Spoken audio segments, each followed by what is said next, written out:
Two people, same city, same job, same salary. 30 years later, one of them is sitting on over $1 million, quietly, without ever making headlines, without winning anything, without getting lucky. The other one? Still stressed about money, still living paycheck to paycheck, still wondering where all the years went. No inheritance separated them, no hot stock pick, no crypto windfall, no six-figure bonus. The only difference was that one of them decided to invest $10 a day. That's it. And I know exactly what you're thinking right now. $10? Come on, that can't actually move the needle. And honestly, I thought the exact same thing. Until I looked at the numbers. And then I got a little uncomfortable because I realized most of us are making one of the most expensive mistakes of our lives every single day, completely by accident. Let me show you what I mean. Let's talk about what $10 a day actually looks like in your real life. It's a Starbucks order. It's a DoorDash delivery fee and a tip. It's a streaming subscription you forgot you had. It's that random thing you added to your Amazon cart at 11 p.m. because you were bored and it had free shipping. $10 disappears from most of our lives every single day, and we don't feel it leave. We barely notice. It's just gone. And here's the thing that hit me. If you don't feel $10 leave when you spend it, you also won't feel it leave when you invest it.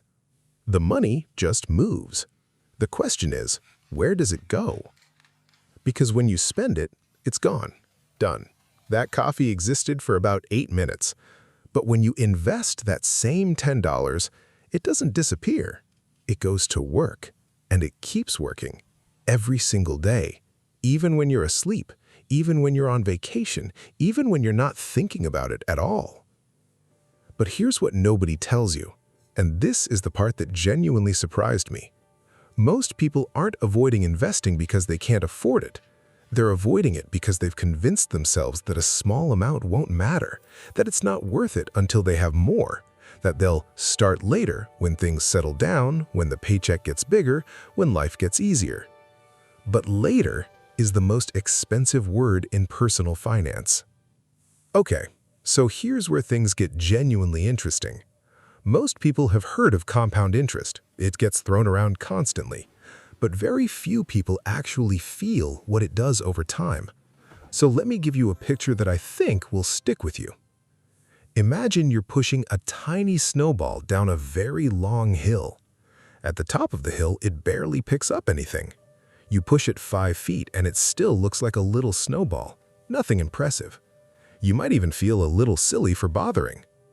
But you keep pushing. The hill keeps going, and that same snowball, slowly, then suddenly, becomes something you cannot stop, something enormous, something that started from almost nothing. That's compound growth. And it works like this. You invest a little, it earns a return.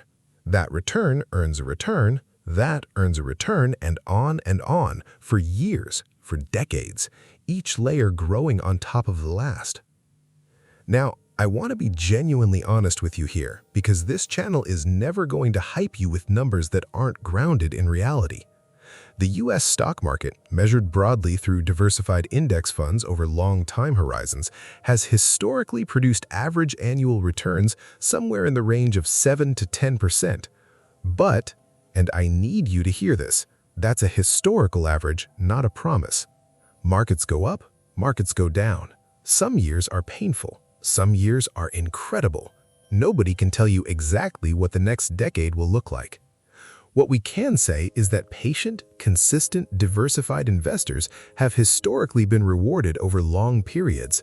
And $10 a day, about $300 a month over time inside that kind of environment, the math becomes something most people have never actually sat down and looked at. So, let me show you through 2 real people. Meet Jake and Sarah. Same age, both 25. Both work in marketing, both earning around $55,000 a year in the same city. Neither of them is wealthy. Neither has a trust fund. Neither has figured out some secret formula. But they make one different decision.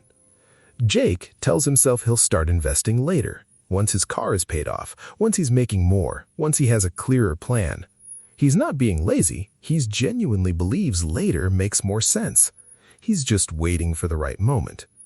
Sarah decides she's done waiting. She does a little math and realizes she's already spending $10 a day on stuff she barely thinks about. So she opens a Roth IRA, sets up an automatic $300 a month contribution into a broad index fund, and, this is the key part, she doesn't touch it. She doesn't check it every day. She just lets it run. Now jump forward 20 years. They're both 45. Jake finally started investing at 35, a full decade after Sarah. Same monthly amount, same type of investment, same discipline once he got going. But Sarah's portfolio, using historical averages as a rough illustration, is likely worth somewhere between 2 and 3 times Jake's, despite the fact that the dollar amounts going in were identical. Time did that. Just time. And I think what makes this hard to fully absorb is that when you're 25 or 28 or 32, time feels like something you have unlimited amounts of, so you treat it like it's free. But compound growth doesn't see it that way. Every year you wait isn't neutral. It's a year of growth that doesn't happen, a year of returns that don't compound. And those missing years, you can't get them back. Now here's the hopeful part, because I don't want this to feel discouraging if you're not 25. If you're 30, starting today still is enormously powerful. If you're 35, starting today still puts decades of compounding ahead of you. If you're 40, starting today still puts you in a fundamentally different position at 65 than not starting at all. The best time to start was yesterday. The second best time is right now. Here's the part nobody really wants to talk about, because it's a little uncomfortable. Most people who don't build wealth aren't missing information. They're not missing intelligence. The information is everywhere. You're watching it right now. The problem is behavior. There's this concept in behavioral economics called present bias, our very human tendency to massively overvalue what's in front of us right now and heavily discount what's coming in the future. That coffee in your hand is real. The retirement account you'll have in 30 years feels like a vague, abstract concept. So your brain, every time, automatically chooses the coffee. And it's not weakness, it's just how we're wired. Then there's lifestyle inflation, one of the quietest wealth killers in North America. Every raise you get, your spending expands to fill it. The studio apartment becomes a 2-bedroom, the paid-off car becomes a lease. The home-cooked meals 3 nights a week become DoorDash 4 nights a week. Your income went up, but somehow you still don't have anything left over to invest. And then there's perfectionism, maybe the sneakiest trap of all. I'll start once I understand the market better. I'll start once I read a few more books. I'll wait for a pullback. This sounds responsible. It's actually just fear dressed up in reasonable clothes. And it keeps millions of smart, well-intentioned people completely on the sidelines while time keeps moving. Warren Buffett has talked about this. The idea that building wealth isn't really about intelligence, it's about temperament. It's about staying consistent when everything in your psychology is pulling you toward doing something else. Behavior beats intelligence every single time. So, let's say you do it. You commit. You automate $10 a day.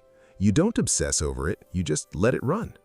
What does your life actually look like in 10 years? Here's what surprised me when I really thought about this. The most significant change isn't just in the account balance, it's in how you feel. Financial stress is one of the most pervasive, invisible forms of suffering in this country.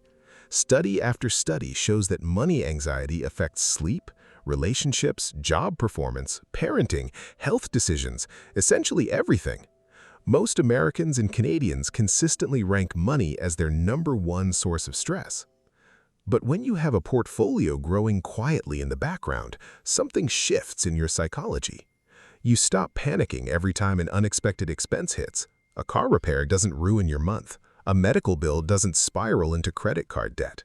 You start making decisions from a place of choice, not desperation. That's not just financial freedom. That is mental freedom, and it changes everything downstream. After 10 years of consistent investing starting from $10 a day, even using conservative growth estimates, you'd likely be sitting on a portfolio that represents real, meaningful money. Not necessarily quit your job tomorrow money, but I have options I didn't have before money. I don't have to say yes to things out of fear money. That portfolio becomes your negotiating power, your cushion, your future. And you built it $10 at a time. Now, here's the part most finance videos completely miss, and I think it might actually be the most important thing I say in this whole video. The habit of investing $10 a day is not just about $10 a day. When you commit to doing something consistently, especially something that requires you to choose the future over the present, you are literally rewiring how your brain relates to money. You are training a new identity. People who build the habit of consistent investing start thinking in longer time horizons across every financial decision. They stop impulse buying not because they white-knuckle it, but because it starts to feel genuinely unappealing.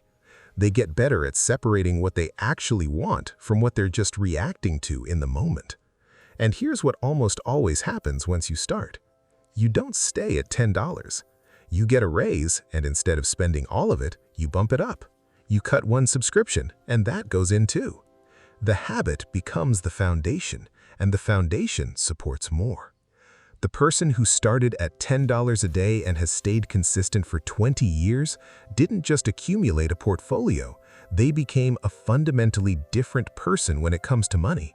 And that version of you, disciplined, patient, thinking long-term, is capable of a completely different financial future than the version that keeps waiting for the right moment. Let me talk about one trap that catches even people who genuinely want to invest. They wait for perfect conditions.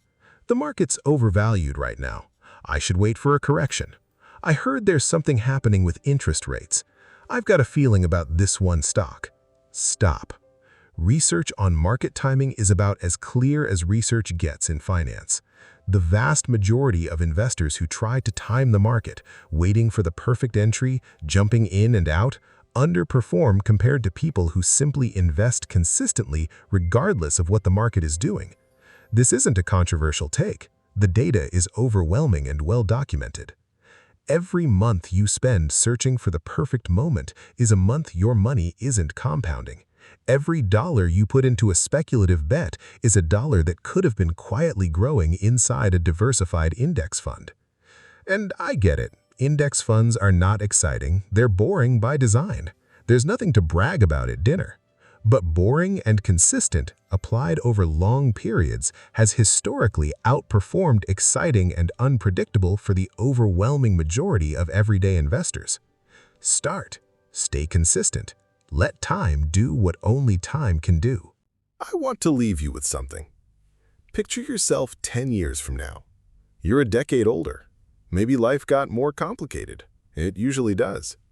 Maybe there were things you didn't see coming. Now, picture two versions of yourself standing there. Version 1 started today. Not with some huge amount, not with a perfect strategy, just $10 a day. Automated, consistent, and over those 10 years, quietly in the background, something was building. Not loudly, not dramatically, just steadily. And now, they have options they wouldn't have had otherwise. Real ones. Financial stress that used to feel permanent has genuinely eased, and they're still going. Version 2 waited. They meant to start, they thought about it constantly, they watched videos like this one, but there was always something. And now they're starting from zero, with 10 fewer years of compounding ahead of them and no cushion underneath them. Both of those futures are real. Both of them are possible. And the distance between them isn't a massive, dramatic decision. It's $10 a day. It's the decision to stop treating your future self like a stranger, like someone you'll worry about later, and start treating them like someone worth investing in right now. The people who build real financial security aren't smarter than you. They're not luckier than you. They didn't have some unfair advantage you don't have access to. They just started, and then they didn't stop.